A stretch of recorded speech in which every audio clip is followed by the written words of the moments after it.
Hey everyone, welcome to Alternative Improvised Radio, or Alt Improv Radio for short. This is our third episode. I am Don Kleppin hosting. I'm joined, as I am every week, by Patrick Perez. How's it going, buddy? It's going very well, thank you. Lovely, yes, lovely to see you and hear you, as usual. And we're also joined this week by our good friend, Joseph Room. What's up, Joe?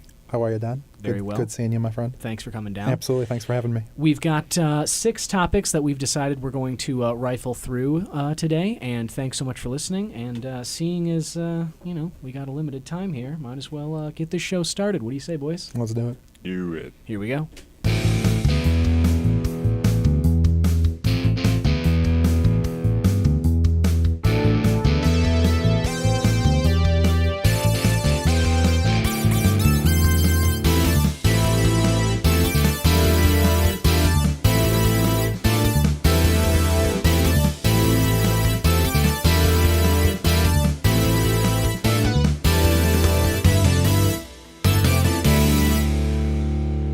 Pizza!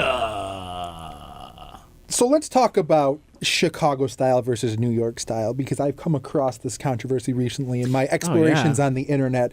I don't understand New York pizza. It's a pretty classic debate, Chicago pizza versus New York. Sure. I think that's it's because both cities feel so passionately that their pizza is the best.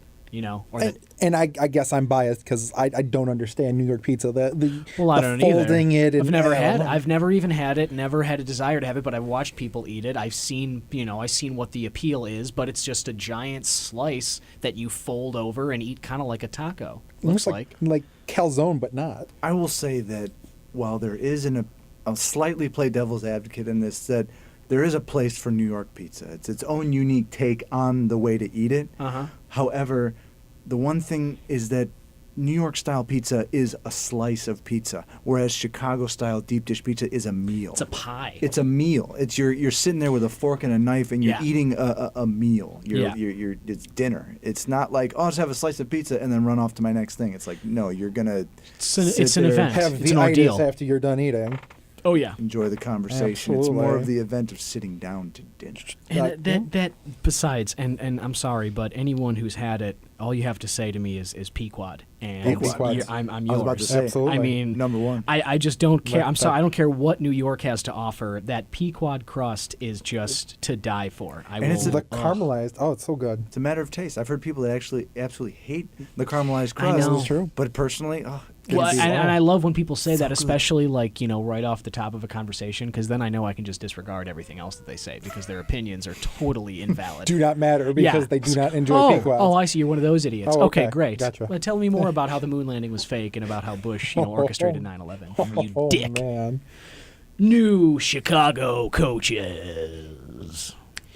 So John Fox and, of course, Fred Hoiberg. Fred Hoiberg for the Bulls and Joe Madden of the Cubs. Absolutely. Seasons number 1 all around. We're halfway through John Fox's first season. And, he's having a pretty good showing, especially after, I would say, the Tresman tragedy. Well, considering all that's befallen the Bears, I would certainly say, while their record isn't stellar and it's not something to necessarily get excited over, the moves that they've made have been very encouraging. Even just this week, I believe they cut Jeremiah Ratliff. They did. And that was because he got into an altercation with GM Ryan Pace. There's something they said that in the locker room or in Lake Forest where they train, he actually took a swing at him or punched him or something. No And this shit. is Ryan Pace. This is the GM. Yeah. And they said that back when he was playing for Dallas, he also took a swing at Jerry Jones, owner and GM there. So apparently, this guy has a problem punching his boss, basically. So they cut him loose, and I can't remember if he's gone anywhere or where, but they picked up this other veteran, Ziggy Wood, I think, or Ziggy Hood or something from Pittsburgh. He's I think I was reading an article about it. The names slipped me, of course. Veteran defensive lineman, and I think he's a DE. I think. Yeah, everyone on the Chicago Tribune anyway seems to think it was a good move. But Fox, I think, is arguably the best coach the Bears have ever had, and he's only been here half a season so far. So I think that's great, and I'm pretty sure you could make an argument for Joe Madden as well along those lines. It remains to be seen where they're going to take it, but to go from 101 losses to then 101 wins the one season to the next is pretty unheard of. Pretty incredible. The turnaround of the Cubs has been great. Also, I will say the first in my lifetime of 28 years that such a significant loss in the playoffs has yet still left me with such optimism Oh, to yes. where the phrase "maybe next year" is no longer the mutterings of crazy people. Right. This It's is more true. just like, Right. actually, well, they're building something. They've been building something for the last few years, and Right. they're going to keep building something on the foundation of youth It's- and strong players. It's no longer the depressed mantra of the Cub fan. You know, It's something not that- just like this guy in the corner, like, Right. maybe next Maybe year I'm next just going to get my Billy pudding. Go, curse named Murphy. Yeah. But what I just kind of wanted to say, I mean, not being a baseball fan, but what I can tell you, they beat the Pirates. They beat the Cardinals. They beat the Cardinals in These the are playoffs. two of the best teams Yeah. that the 2015 season No fielded, no and question. the Cubs beat them. And by the way, the Mets no slouch either. No, they're not a at all. powerhouse They with are a some good team. with some of the best pitching in baseball. Absolutely. So it's really, you can't really fault the Cubs for being swept. They're a young team, and just like Pat was saying, I don't think that it's anything to be discouraged over. No. They're a good young. It's like when the Hawks were starting to get good in 08 and 09. You just had this sense that like this is a really good, solid young team, and if the management makes the right moves, you know, like going, you know, these next couple of years, they're going to be good and competitive every single season, and it's exciting. Absolutely. It's exciting. Absolutely. Walking Dead Season 1, the video game. So it's important to note real fast, Telltale Games does, of course, these storytelling games. They've done quite a few of them. Yeah. Walking Dead, of course, is probably their most signature that I think people know. Probably. I love the style. Let me just first go ahead and say I've completed the first 2 chapters of it. The Season 1 thing, I didn't understand it when I kept reading about it, but now I realize these games, they're released in chapters. So the game, like they're tiny games. The whole Season 1 thing refers to 5 chapters of this game. So it's like a mini game. It might be like 2 hours per chapter, 2 or 3. That's how long it takes you to like beat the thing. But with 5 chapters, you get the whole season. It's like a 15-hour game, whatever. But the way that they tell the story is really, really cool. The animation is a lot like a graphic novel. It's sort of like or like a kid's animation or a comic book of some kind. It's and most of the action in the game is in choosing your responses and conversations. It's literally like not fighting, not much shooting. I mean, there is some, and you have to like keep yourself and others alive. But the main thing is like the relationships between people. When you choose to save somebody over someone else, your whole group remembers it. And then they bring it up later, and it affects the story. You know, if so-and-so, you saved somebody, she comes back in 2 chapters and ends up saving you later, or she sides with you in an argument against people. So it's really kind of this interesting social game more than anything, and you kind of, that's what you're on the hook for, is making the right choices. And I would also comment to kind of in that it's almost like an interactive movie, if you will. Yes, you do. Very much. You do play, but you're more in it for the experience that you help shape. And it's interesting, it's exciting, it's refreshing. Another game that if you are a fan of these, I have not personally played. I've heard Until Dawn is similar, definitely more action going on, but it's a lot about choice. Yeah. Yeah, and that's it's a lot. If you guys ever read those Goosebumps books when Yes. we were kids, there were certain Choose your own volumes ending. where you'd choose your own adventure. You would basically decide which page to flip to, and Yeah. the story would continue based on your decisions.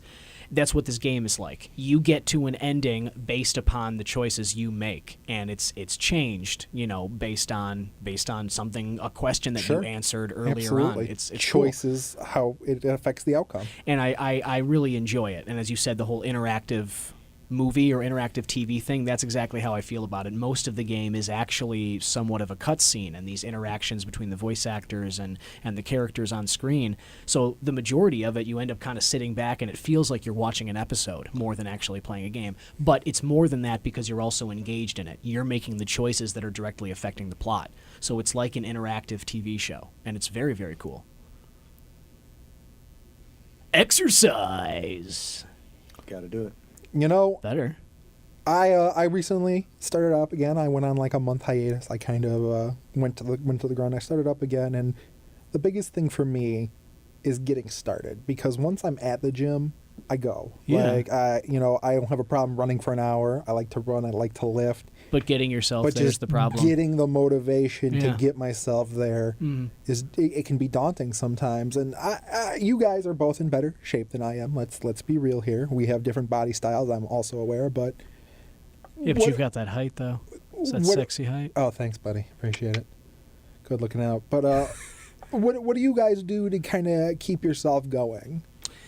Well, for exercise anyway, I mean, I can't say that I do it every day because No, I don't, but I will say it's that time consuming.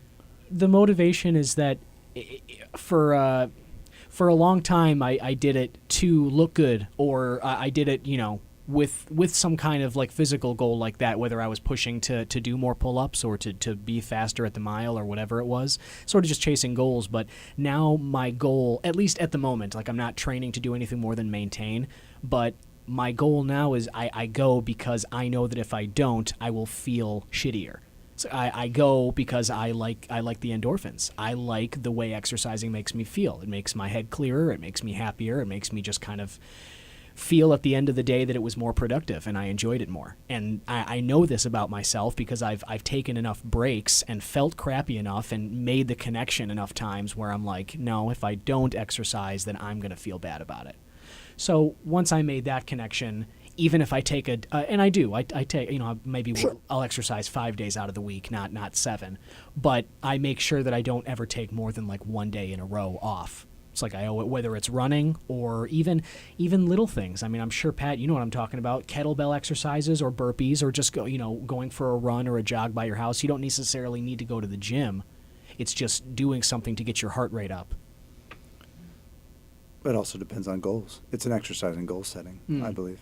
That's what I've always found. It's like if I want to set a goal to lose pounds, or if I want to set a goal, I shouldn't say it's good for long-term goals, but it's also good for short-term goals. Right. I would always argue that in exercising, it's always better to focus on a short-term goal because long-term goals can be daunting. The important thing I would say, though, is to change it up. Change up your cardio. If you run all the time, go to the Stairmaster for like 2 weeks or a week or two. Then after that, jump over to running around the track. Then after that, run to a treadmill. And then, obviously within that, there's the changing of the lifts and everything, doing different lifts. But, even in that, do the squats one time, but then do like the squat machine the next time. Change the actual like method of distributing the same workouts because you'll focus then on the little tiny muscles in between that certain machines focus, whereas squats get different little tiny muscles in between and wake up certain ones, other ones. And then if you feel like you're getting bored, look up, go on YouTube and look, do like, what part of me do I need to work on or do I feel is lacking?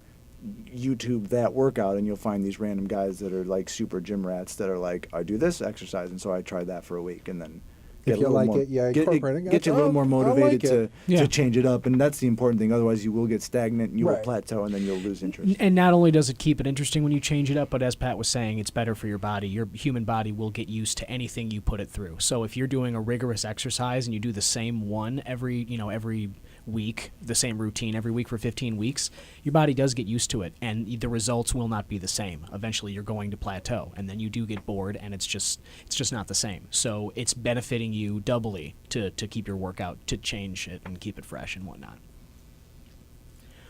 Reading. I just started, motivated myself to start. Fingers crossed that I can finish it. The second Harry Potter book. Oh, look at this guy! You haven't read the Harry This is Potter amazing. movies You've yet, seen the huh? movies, though, right? I've seen the first movie, read the first book, saw the first movie, saw pieces of the second movie, and I've seen the sixth movie. So oh my You God! are missing out. They're how have actually you, so good. You must. I know. You are like one person I know that is literally like I'm untouched shocked. by the story. I'm This is shocked. crazy. It's crazy. J.K. Rowling has spawned she's not only is the story phenomenal, it's just I'm actually pretty envious of you. I really am envious of what you have ahead of you. Absolutely. It's like when you were telling me about when I was telling you that I just started watching Parks and Rec and I was only in like season 2, and you were like, I'm envious because of what you're about to unfold. Now, it's the same in Harry Potter. Here's my question. I'm not the fastest reader. Yeah. Don't have to be. And I have I know, but I have trouble with sometimes motivating myself to stick with it. I'm this time I'm serious going to try to first get through the second book, Sure. then work my way to the third one. Yeah. But what I'm wondering is it absolutely necessary? Do you absolutely recommend the books and then the movies, or is it kind of like, eh? I kind of always do recommend that. I am. But in this case especially, that. Oh yes. There are some books, some movies where it is that it's based off a book. You always go with the book first, then you move second. But is this in this case with Harry Potter? Is it crucial that I do that first? Is the experience that much enhanced? The last five, 6, and both parts of the 7th book, all those movies, those 4 movies did a great job of transitioning from the story from page to screen. I thought that they did excellent. I would agree. But I will always advocate for reading before watching the movie, because I do think it will always enrich your experience, and it'll give you a firmer grasp of the story and the characters. It is more enriching. I would agree, and most of it stems from detail and as well as how your imagination works, because obviously when you have to take a 700-page book and adapt it to about 120 to 150 minutes worth of film, you're going to leave stuff out. Yeah, you make some sacrifices, and like you say, if you're asking if it's crucial, like will you not get certain things of the story? Little things, no big plot points will go appreciated from just doing the movies. But one thing I will recommend, especially now, is you and most of my family not crazy readers, so a lot of my uncles and like some of my cousins have taken up audiobooks, and they love them. Like one of my uncles got crazy over Game of Thrones because he started doing audiobooks of them, but I mean he's never had the patience to read ever.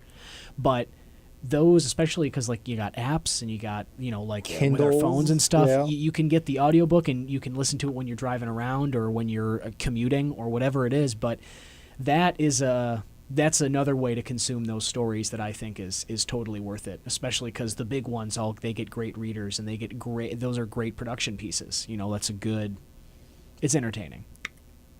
I think you're in for a real treat if you stick with the Harry Potter as well. Yeah, you really can't go wrong. She does a great job. She's a great author. Yeah.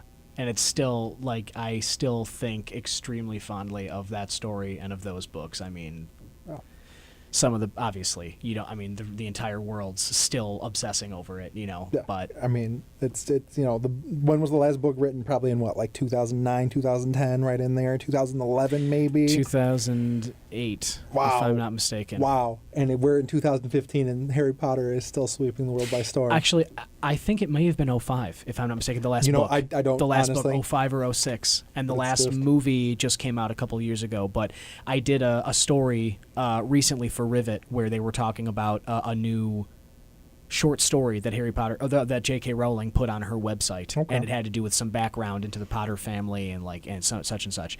And the lead into the story was 10 years after the last book was published. So I'm guessing 05. Yeah. Wow. Dating apps. So I originally brought this up because I've been looking into it a little bit. I've been out of the dating game for a little while, and I'm looking to see what's out there, and I realize I don't really do the social scenes that much to really meet. So I turned to the online thing.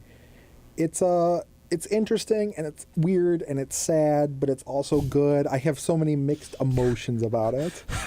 I would imagine. I mean, it certainly speeds up the process, and it's convenient, right? I think that's a huge thing why a lot of people do it, is because you, as opposed to having to put yourself out there person to person, you just kind of have an app on your phone and you can swipe right, and it's like if you're interested, hey, you pop a wink, and then if you're not, you just swipe, and it's like whatever. It is true. It's like speed dating, but using your phone just like we do with everything else. I think it's not much different than walking to a bar, looking at everybody's faces and going, I think she's hot, he's hot, he's hot, and then going up and talking to those specific people. Yes and no. Kind of. There's still that in-person interaction where you can. I feel like chemistry, the chances of a attraction and a first-time encounter, it's much different. Like at a bar or at a store or anywhere else in person versus like looking at someone's profile and being like, yeah, I could be interested in this person. Right. And so much, I think, of communication is nonverbal. Like, we can sit here and we can type each other text messages all day, but at the end of the day, when we talk to each other face to face, there's different visual cues, right, different changes in tempo, if you're excited or if you're sad, and you're not going to get that kind of inflection, that kind of read of a person just by reading, oh, John Smith enjoys apples. John Smith enjoys long walks on the beach. You know what I mean? Plus, I'm sorry. Just one thing I was going to say. The other thing is that people are different oftentimes in their online personas versus in the real world. And it's like, I'm not saying that that's a bad thing or whatever. It's just that you're meeting when you meet someone online, you're meeting their online persona. You're meeting a profile that they've set up for themselves. You're not. It's not the person that they are in the real world. When you meet someone in real life, you're getting a sense of the real them by their mannerisms and by how they respond to them as a person. Whereas online, for a Tinder profile, for instance, you have all this superficial information. I like sports. I like this, which is helpful in learning commonalities, but doesn't give you that real sense. I think that's what you're talking about. Yes, that's exactly that you right. miss out on. And then when you meet in person, there may or may not be a connection in the real sense. Yeah. And, it's different for everybody, though. Like I said, I think some people, my cousin married a woman that he met online. And this was just 2 years ago, and they're very happy together. It seems like that's something that worked out. So they are two people that I know, like I use as an example of like, no, I think that they're good for each other, and they did happen to meet online. So I think that some people, it can spell success for them, but I don't think it's for everybody. And it's just one of those things where it's like you both sides have some pros and cons, and I just think that, when I think of somebody I'm going to date, I still, even though I've done the apps, I've done online dating, I've never met anybody seriously on there, and I just kind of, I think I'm more of a person where I'm like, when I'm making the choice to date somebody, I feel like I still need to meet that person in person, even first. Right. You know what I even mean? before making contact on the app, you mean. Kind of, yeah. Going in cold, if you will. That means what you need to do is you need to go onto Facebook, all the people that you have met, and just poke the ones you're interested in. If they poke back, then that means they're interested in you. Uh-oh. That's right. You just start messaging, what have you been up to? Absolutely. Got this poke war going. Let's get together and get some ramen noodles right now. Can we still poke people on Facebook? Can you still do that? You can. It still exists. Yes, you do. One of the original things that's still left on that site or whatever is the pokes. It's just so funny to me, isn't that? Like, it's such a juvenile flirt method,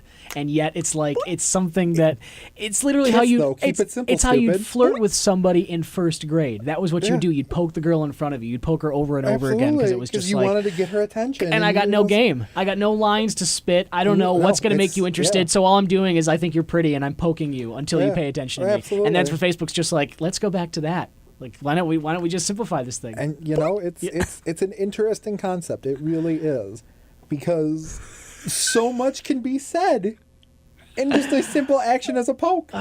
It's so creepy. That is such. I mean, as a even me, if I logged on to Facebook right now and I saw like some pending pokes, I would be like, what the I'd be like, who the fuck is poking me? But it's the same thing as Tinder. If you poke a girl and she's in the same mood and she's single too and goes, oh, if she pokes back, man, maybe your fingertips are touching. You make a good point. God. It's like swiping right or swiping left. You're going to swipe right, and if she doesn't swipe right. This is somebody that you haven't seen in like 3-4 years. Find someone from high school and be like, just poke them, fuck it, see what happens. You never talk to this person. When are you going to see this person? Are you going to go to a reunion? Probably not. Probably not. Then poke the hell out of them. I guess. But just then, once. But poke then them once. But then what happens? So I poke them and we end up poking each other into a frenzy until we meet in real life and I see that this person has fallen so far from high school. You poke them, they poke you. You poke them, they poke you, and then you message them and say, nice poke war. Stop poking me. Okay. Then I guess it's not for you. I guess not. Maybe you should try. You should try stalking where they used to live and just hang outside their house. We were talking about at least there's a chance that I'd see them in person and we'd have a great interaction. Lurk in the bush, jump out, be like, oh, I guess the squirrel got away. Hey, Jenny, how are you? Poked you. That's how you pick up the chicks. That is how you pick up the police's attention. Yeah, totally. You spelled it out right there. Do you guys want pokes too? To the cops. It's a free pokes if you poke me back. Yeah, exactly. No wonder it doesn't work because it leads to that. Yeah, exactly. And on that note, I think that's going to wrap it up for us. Again, thanks so much for tuning in. You can tweet us at Improv Radio. We'd love to hear from you. You can tweet us topics to talk about or, to consider for shows going forward. We'll give you a shout out. Yeah, give you a shout out. We'll follow you. Maybe even you might find yourself getting poked. Who knows? I mean, what are we doing here? That is a guarantee knowing these two. 2 out of 3 people in this Odd Carrot session can do some poking. Somebody's getting poked. That's what I'm saying. For Joseph Room and Patrick Perez, I am Don Kleppin. Thanks so much, guys, for joining me today. Thank you for having us. And, always a pleasure. Yeah, absolutely. We'll do it again sometime soon.